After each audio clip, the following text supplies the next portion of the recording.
प्रिय छात्रों, आज अपने देखेंगे कंपोनेंट्स ऑफ टोटल कॉस्ट। उत्पादन की कुल लागत की जानकारी प्राप्त करने हेतु एक लागत विवरण तैयार किया जाता है, यानी कि कॉस्ट स्टेटमेंट ऑफ कॉस्ट। हम इसके अंतर्गत देखेंगे कि किस प्रकार वो तैयार किया जाता है, कौन कौन से बिंदु होते हैं।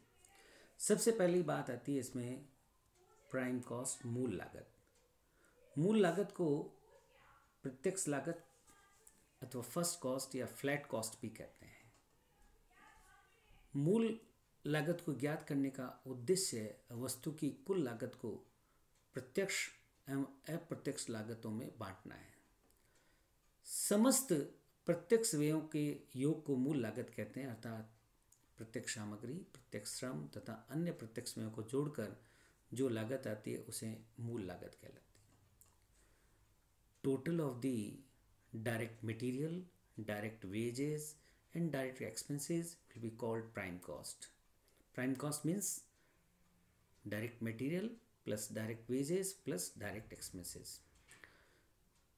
तो समस्त प्रत्यक्ष सामग्री, प्रत्यक्ष मजदूरी, प्रत्यक्ष व्यय को जोड़ने के पश्चात जो लागत आएगी उसे हम कहेंगे मूल लागत। नेक्स्ट है कारखाना लागत, वर्क्स कॉस्ट और factory cost. Works cost equals to prime cost plus works overheads. Works overheads मतलब total of the indirect expenses relating to works. Overheads मतलब इनडायरेक्ट, समस्त कारखाने से संबंधित जो अप्रत्यक्ष खर्चे उनका योग लेंगे। तो प्राइम कॉस्ट और वर्क्स ओवरहेड्स को जोड़ने के बाद, टोटल करने के बाद जो लागत आएगी वो कहलाएगी वर्क्स कॉस्ट या फैक्ट्री कॉस्ट। फिर आता है ऑफिस कॉस्ट और कॉस्ट ऑफ प्रोडक्शन। कारखाना लागत में ऑफिस कॉस्ट या कॉस्ट ऑफ प्रोडक्शन हम साधारणतः जो उपयोग करते हैं कॉस्ट ऑफ प्रोडक्शन ज़्यादा यूज़ करते हैं इसमें। वर्क्स कॉस्ट में ऑफिस ओवरहेड्स जोड़ देंगे तो उसके बाद आ जाएगी आपकी कॉस्ट ऑफ प्रोडक्शन और you can say office cost.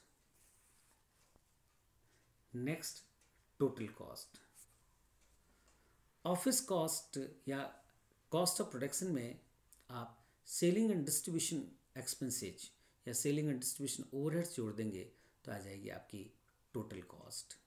And then selling price, cost, total cost plus profit तो हो जाएगी सेल्स वैल्यू, या प्रॉफिट में profit equals to sales minus cost. तो वो इसे ये छोटा सा एक प्रोफॉर्मा दिया, statement of cost, direct material, direct labour, direct और चार्जेबल एक्सपेंसेस, इन सब को जोड़ लेंगे तो प्राइम कॉस्ट। प्राइम कॉस्ट में फैक्ट्री ओवरहेड्स ऐड कर देंगे तो वर्क्स कॉस्ट। वर्क्स कॉस्ट में ऑफिस ओवरहेड्स ऐड कर देंगे तो ऑफिस कॉस्ट या कॉस्ट ऑफ प्रोडक्शन। देन उसमें selling and distribution overheads add कर देंगे तो टोटल कॉस्ट ऑफ सेल्स।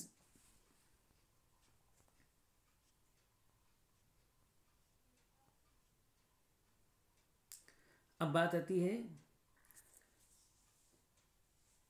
निम्नलिखित सामग्रियों को प्रत्यक्ष सामग्री में सम्मिलित किया जाता है।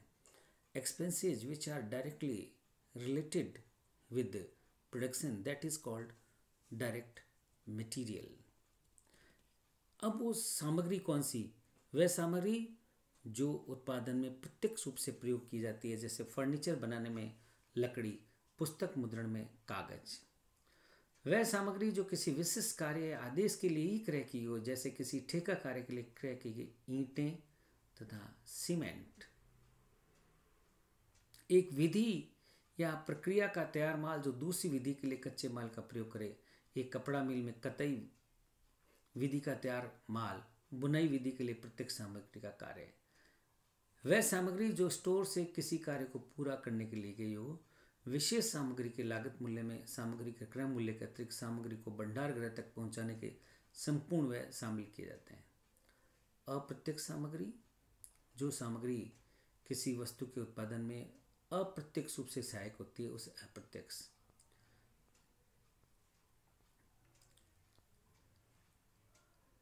इसके अंतर्गत जो है किसी वस्तु के उत्पादन की कार्य कुशलतापूर्वक संचालित करने के लिए उसका प्रयोग होता है, अप्रत्यक्ष सामग्री की जाती है।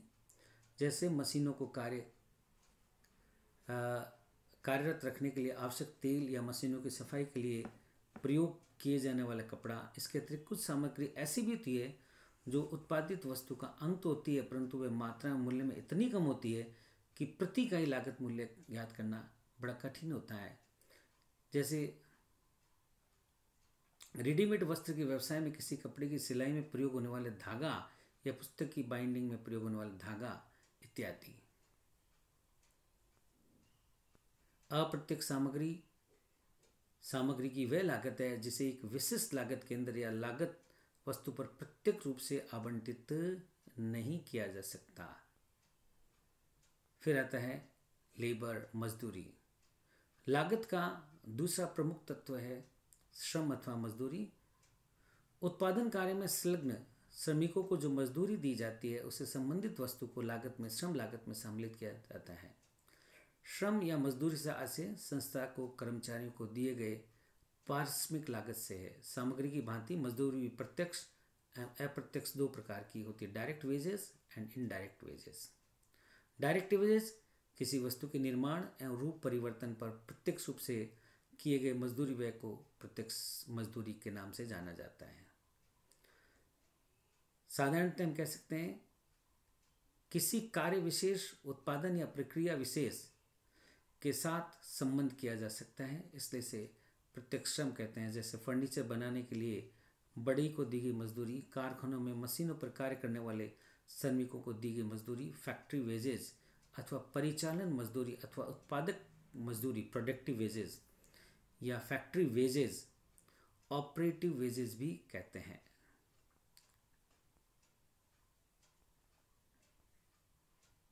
प्रत्यक्ष श्रम से आशय उस श्रम लागत से जिसका संबंध पूर्णतः किसी निश्चित उत्पादित वस्तु या उपकार्य प्रक्रिया लागत केंद्र से होता है।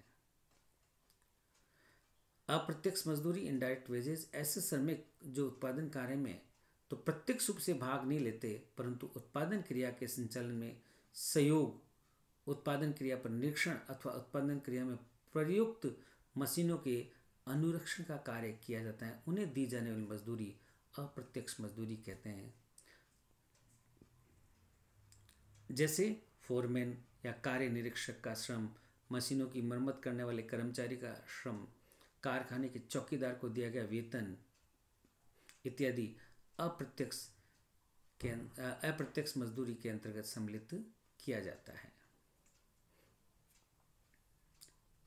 एक्सपेंसेस, व्यय। श्रम तथा सामग्री के उपरांत लागत का तीसरा प्रमुख तत्व है एक्सपेंसेस। उत्पादन क्रिया को संपन्न करने के लिए सामग्री तथा श्रम के अतिरिक्त कुछ व्यय ऐसे करने पड़ते हैं जिन्हें दो भागों में डायरेक्ट और चार्जेबल एक्सपेंसेस, इनडायरेक्ट एक्सपेंसेस।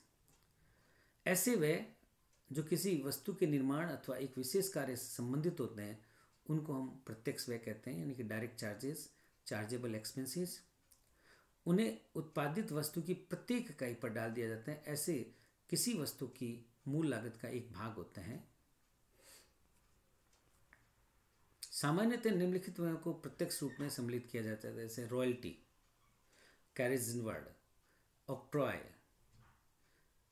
विशेष कार्य के लिए स्थापित मशीन का किराया, रखरखाव, संचालन व्यय। किसी विशेष कार्य के लिए नक्शे या डिजाइन, ड्राइंग और डिजाइन का व्यय, मॉडल। विशेष कार्य के लिए किसी विशेष कार्य या ठेके संबंध शिल्पकारों, आर्किटेक्ट्स को दिया गया शुल्क। फिर एक्साइज ड्यूटी, ये सब इसके अंतर्गत सम्मिलित किए जाते हैं। अप्रत्यक्ष व्यय, ऐसे व्यय जो किसी कार्य, उत्पाद कार्य से संबंधित न होकर फैक्ट्री के समस्त उत्पादन या अन्य कार्यों से संबंधित होते हैं, उन्हें अप्रत्यक्ष व्यय कहते हैं।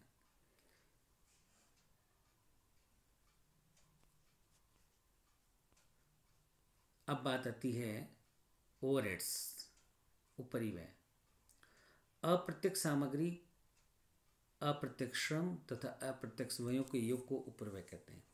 ध्यान से देखिए, indirect material, indirect labour, indirect expenses का टोटल है वो ओवरहेड्स कहते हैं। साधारणतः हम इन्हें जो है टोटल ऑफ इनडायरेक्ट एक्सपेंसेस भी कह सकते हैं। Total of indirect material, labour and overheads and expenses वो ओवरहेड्स कहलाएंगे। अब इसके बाद आती है कि ओवरहेड्स कौन कौन से होते हैं। फैक्ट्री ओवरहेड्स हैं, ऑफिस ओवरहेड्स हैं, सेलिंग एंड डिस्ट्रीब्यूशन ओवरहेड्स हैं, ये हमारे ओवरहेड्स हैं। हाँ, इनका जो कंप्लीट एनालिसिस है यूनिट कॉस्टिंग का जो है पार्ट, उसमें देखेंगे। लेकिन कुछ ऐसे आइटम्स हैं जिनको हम कॉस्ट अकाउंटिंग के में सम्मिलित नहीं करते। Items not to be included in cost accounts, क्योंकि उनका वित्तीय वो संबंधी मद हैं। जैसे फाइनल आइटम्स, जैसे पेनल्टी है, आपका इनकम टैक्स है, संपत्ति कर, प्रॉपर्टी टैक्स है, इंटरेस्ट है, कैश डिस्काउंट है, एंड इसके बाद आपके कर्मचारियों को देय क्षतिपूर्ति, कंपनसेशन है, interest received from bank, investment या ट्रांसफ़र फ़ी, ये profit on sale of assets है, फिक्स एसेट्स है, कोई कमीशन रिसीव्ड है। ये जो भी फाइनेंशियल आइटम्स हैं उनको हम कॉस्ट रिकॉर्ड्स में सम्मिलित नहीं करते हैं, कॉस्ट अकाउंट्स में हम सम्मिलित नहीं करेंगे। एप्रोप्रिएशन और प्रॉफिट्स, लाभ नियोजन संबंधी मदों को भी सम्मिलित नहीं किया जाता। जैसे आयकर, संपत्ति कर, कोषों में हस्तांतरित, ट्रांसफर टू रिजर्व्स, डिविडेंड है, डिविडेंड पेड है, या डोनेशन है, प्रिलिमिनरी एक्सपेंसेस है, अंडरराइटिंग कमीशन है, discount on issue of shares and debentures हैं, एट्सेट्रा, जो है हम इसके अंतर्गत कॉस्ट अकाउंट्स में शामिल नहीं करेंगे।